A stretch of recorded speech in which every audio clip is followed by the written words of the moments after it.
Bonjour à tous, c'est Fabien, j'espère que vous allez bien. Moi, ça va nickel. Aujourd'hui, petite vidéo sur Clash of Clans où je vais vous faire mon classement des meilleurs familiers. Alors, il y en a donc un total de 12 débloquables à partir de l'HDV 14. Donc, vous vous en foutez, il y en a certains qui sont meilleurs que d'autres. Pour commencer, en 12e place, nous avons l'action bien qu'il ait de bons PV et des dégâts moyens. Sa capacité est strictement inutile, ce qui fait donc de lui la 12e place. En 11e place, on retrouve la licorne. Elle a des PV médiocres, donc pas très élevés, et des soins qui sont moins bons que ceux de la guérisseuse. Voilà donc pourquoi elle atteint la 11e place. En 10e place, nous retrouvons l'électrochoc. Bien qu'elle ait un peu plus de PV que la licorne, elle met des dégâts moins bons que l'acide, ce qui fait de lui la 10e place, c'est que son attaque est pratique car elle ricoche et en plus c'est un familier aérien. En 9e place, nous retrouvons le Yakubu, bien qu'il ait de très bons PV, ses dégâts sont médiocres et franchement sa capacité n'est pas très bonne. Juste pouvoir infliger un peu plus de dégâts au rempart, c'est vraiment pas très bien. En 9e place de ce classement, je mettrai donc Hachoum. Alors, bien qu'il soit débloquable assez difficilement, le familier n'est pas très utile car ses morts n'ont pas énormément de PV et n'infligent pas énormément de dégâts.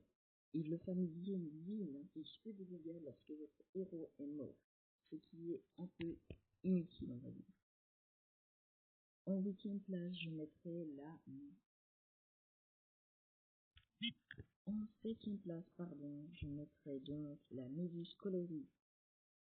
Alors, elle a des bons PV et des dégâts par seconde assez intéressants, mais sa capacité n'est pas très utile dans beaucoup de cas, donc voilà pourquoi elle atteint cette place. En 6e place, je mets le Corbutin, sorti récemment. Ce familier n'est pas très utile car il vise surtout tout ce qui est réservoir et extracteur ou mine, ce qui n'est pas très utile dans beaucoup de cas. En 5e place, je mets Pablo, bien qu'il soit quand même assez fort et qu'il débloque quand même assez rapidement, entre guillemets. Il a de bons PV et des dégâts moyens par seconde, mais franchement, si on pouvait juste augmenter plus la durabilité d'étourdissement, la durée d'étourdissement, pardon, ce serait vachement mieux. En 4e place de ce classement, je mets Flocon. Il a quand même de bons PV et des dégâts par seconde assez moyens.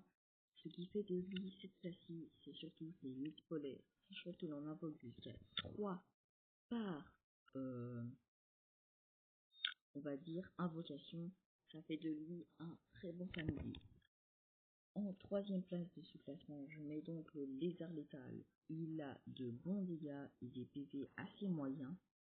Mais franchement, ce qui fait de lui un très bon familier, c'est surtout ses dégâts par seconde contre les héros et les troupes ennemies qui sont de 100 dégâts de poison par seconde et une réduction de la vitesse de 34% et aussi une diminution du taux d'attaque de 45%. Donc ça fait de lui l'un des meilleurs familiers. En 2e place, et franchement j'ai hésité à le mettre là, on a le renard spirituel. Alors ce familier pardon, a des points de vie assez moyens et des dégâts par seconde peuvent être passables. Et ce qui fait de lui surtout, ce qui fait de lui à cette place de classement, c'est surtout sa capacité qui permet au héros de se rendre invisible pendant jusqu'à 4 secondes, ce qui est vachement très utile. Et pour la première place, beaucoup d'entre vous, je pense, s'en doutaient, c'est le Phénix qui obtient la couronne avec du haut de ses 3120 PV et de ses 178 dégâts par seconde. Il est à cette place de classement, surtout grâce à sa capacité qui fait revivre le héros pendant je sais plus combien de temps, car au niveau maths, c'est quand même assez difficile de souvenir pendant 9 secondes. Et du coup, même si ce n'est utile qu'une seule fois, eh bien, cette capacité peut être très utile dans beaucoup de cas. Voilà donc ce qui conclut cette vidéo. J'espère que vous aurez apprécié le contenu. Si vous avez des remarques à faire sur le classement, je vous invite à noter dans les commentaires où vous auriez mis tel familier. Et je vous dis bonne fin de journée ou de soirée à vous et au revoir.